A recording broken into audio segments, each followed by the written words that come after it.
அதாவது தலைமை கழக அலுவலகம் இருக்குது பார்த்தீங்களா, இப்போ எம்ஜிஆர் மாளிகைன்னு பேர் வச்சுருக்காங்களே, அது புரட்சித் தலைவர் எம்ஜிஆர் மாளிகைன்னு பேர் வைக்கிறதுக்கு அவருக்கு மனசு வரல.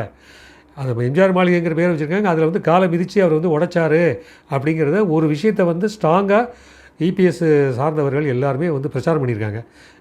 அதுக்கு சரியான பதிலடி வந்து கொடுக்கல ஓபிஎஸ். என்ன நடந்துங்கிறது ஓபிஎஸ் கொடுக்கல. டிவியில் வந்து பார்க்கும்போது, முதல்ல நான் டிவியில் பார்க்கும்போது இங்கே வந்து பொதுக்குழு கூட்டம் நடக்குது மதுரை வாயிலில். இங்கே வந்து ஓபிஎஸ் உள்ளே போகிறாரு, அங்கே இபிஎஸ் அங்கே இருக்கார்.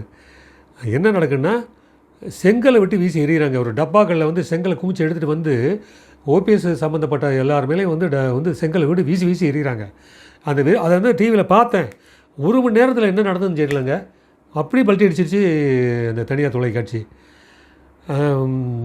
அதாவது அது நியூஸ்ன்னு வருது, நம்ம பேர் சொல்ல வேண்டாம், நம்ம ஊடகத்தை சார்ந்தவங்க அப்படிங்கிறப்போ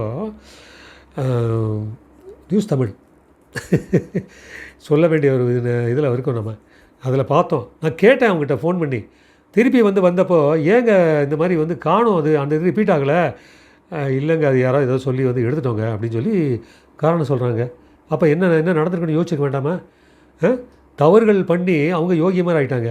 தவறு பண்ணாத வந்து இவர் இது கதவை உடச்சிட்டு போனார் அப்படின்னு சொல்லிட்டு இது பண்ணி கொண்டு வந்துட்டாங்க, திருச்சி கொண்டு வந்துட்டாங்க. இவ்வளோ நடந்துருக்குங்க. இது வந்து எந்த இடத்துல எந்த சூழ்நிலையிலும் வந்து நான் பேச தயாராக இருக்கேன் நான், என்ன நடந்துங்கிறது. ஆனால் அந்த தேர்தலில் நம்ம வெற்றி பெறணுங்கிற ஒரே காரணத்துக்காக தான் நம்ம அதை சகிச்சுக்கிட்டு இந்த விஷயங்களை வந்து நம்ம விவரங்களோடு சுட்டி காட்டுறோம்.